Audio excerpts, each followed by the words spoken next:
posterity. First of all, I just want to say thank you for your time today and congratulations on such a funny and yet heartwarming film.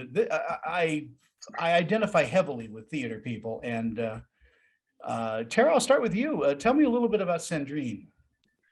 Sandrine I feel like she's sort of the heart and soul of the film. She kind of is the glue that holds everyone together throughout. But she, I feel like, is finding herself throughout this film. In the very beginning, she's lived this life with Tucker that she's very, I'd say, codependent and has a very, dependent dream with him. That's sort of his dream. Once upon a time was her dream, but I think that she's kind of just, living her life for him. So, over the course, she starts to sort of,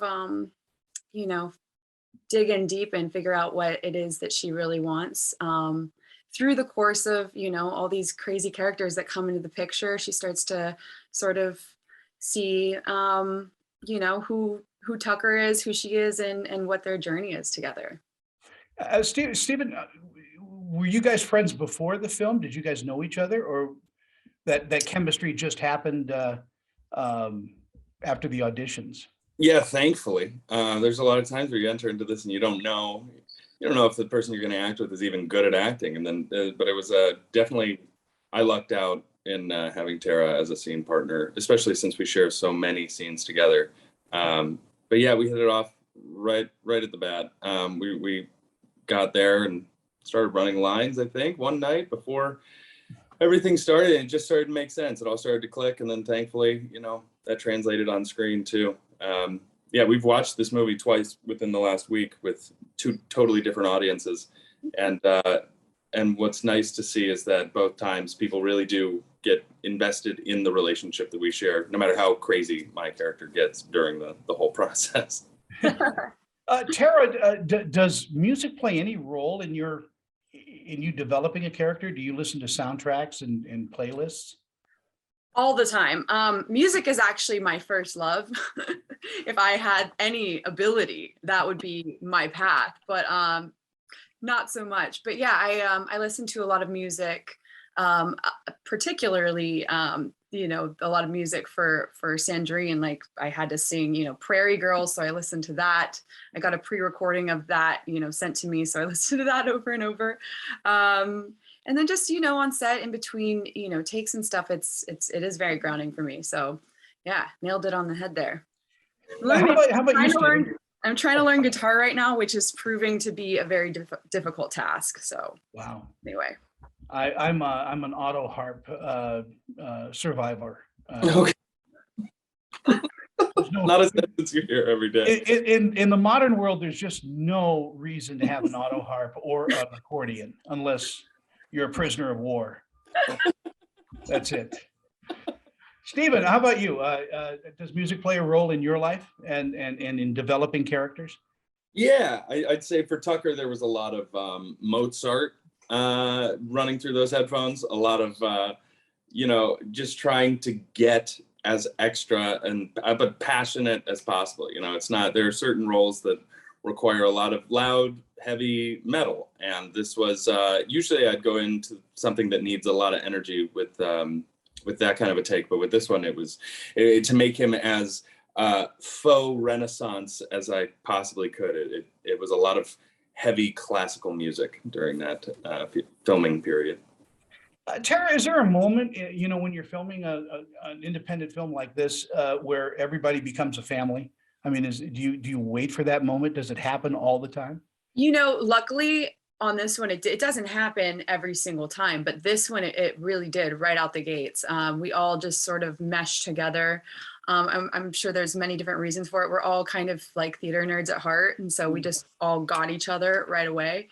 And there's a lot of downtime sort of in between where we got to really just get to know one another. And everyone was so unique and so themselves that it was just so interesting I feel like I not only got one-on-one with every single person and dug into their life story, which was so fascinating, but just the whole group was so cohesive. And it was a really lovely experience to have that sort of family bond. before I hit the record button, we were talking a little bit about my friend Richard Kind and how just amazing he's a Drama Desk Award winner. He's just an incredible actor, and it can switch from drama to comedy in a heartbeat. And we were talking about that last scene in the movie. It really is such a moving piece, and with Christopher Lloyd and Richard Kind in your cast, did that buoy everything up? Yeah, I remember we were in Fargo shooting. I think it was the second week when they were able to solidify Christopher Lloyd as Buford, and they came up to me before one of the scenes, and they were just like, "Hey, we got Christopher Lloyd," and I was like, "For what? For this movie?" And they were like, "Yeah." I was like, "All right." And then you had Richard coming in, who's just a whirlwind of energy and notes and input and stories, and it's just all always. And then they're like, "All right, camera's rolling," and he just and he's back in, and it lasered in on you. And yeah, you learn a lot from watching two of the big heads that I've seen, in countless things growing up. So it was a really cool opportunity. Yeah. Tara, what do you think audiences are going to take away from watching the film Tankhouse? I think there's so much going on in there. I think that it's nice to be able to laugh and take everything kind of lightly, but also see how groups come together that seemingly are all so different than each other, and come together and unite and become a family. And I think that that's an important message that we need right now in the climate. And yeah. It's got a lot more in there, but I feel like every single character has a storyline to share that you can take away from. So yeah, it really is a group of oddfellows, coming together, and it's so endearing. There's very few movies that really, kind of do that. Bowfinger comes to mind with Steve Martin. That it's just it's the acting. It's the writing, but it's also something ethereal that brings it all together in such a way. Yeah, there's something interesting about where we've gotten to in the climate of even comedies have to have some kind of a deeper resonating meaning, not as far as like relationships or family goes, but like worldwide. And it's nice to have something finally where we left the first screening that we had out here in LA, and then we flew out to Fargo a couple days back, and we actually did a screening there for the locals. And just being able to hear people laugh without any kind of parameters around it. It was really nice to just kind of give the gift of just a silly, heartfelt movie.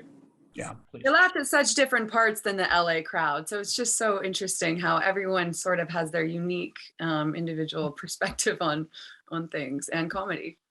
It's true, because no matter where you are in the country, everybody's got a different sense of humor about something, and so it's amazing to see what works, what doesn't, and what you thought was maybe a dead scene turns out to be a rip roaring moment in the film. 100%.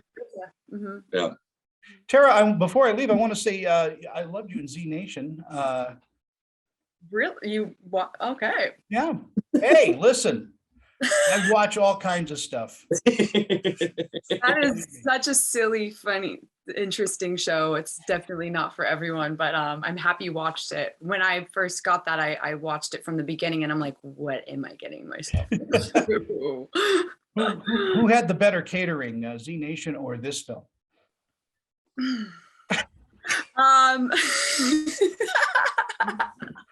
And with that, yeah, just gonna leave that there. So the potluck didn't really work out.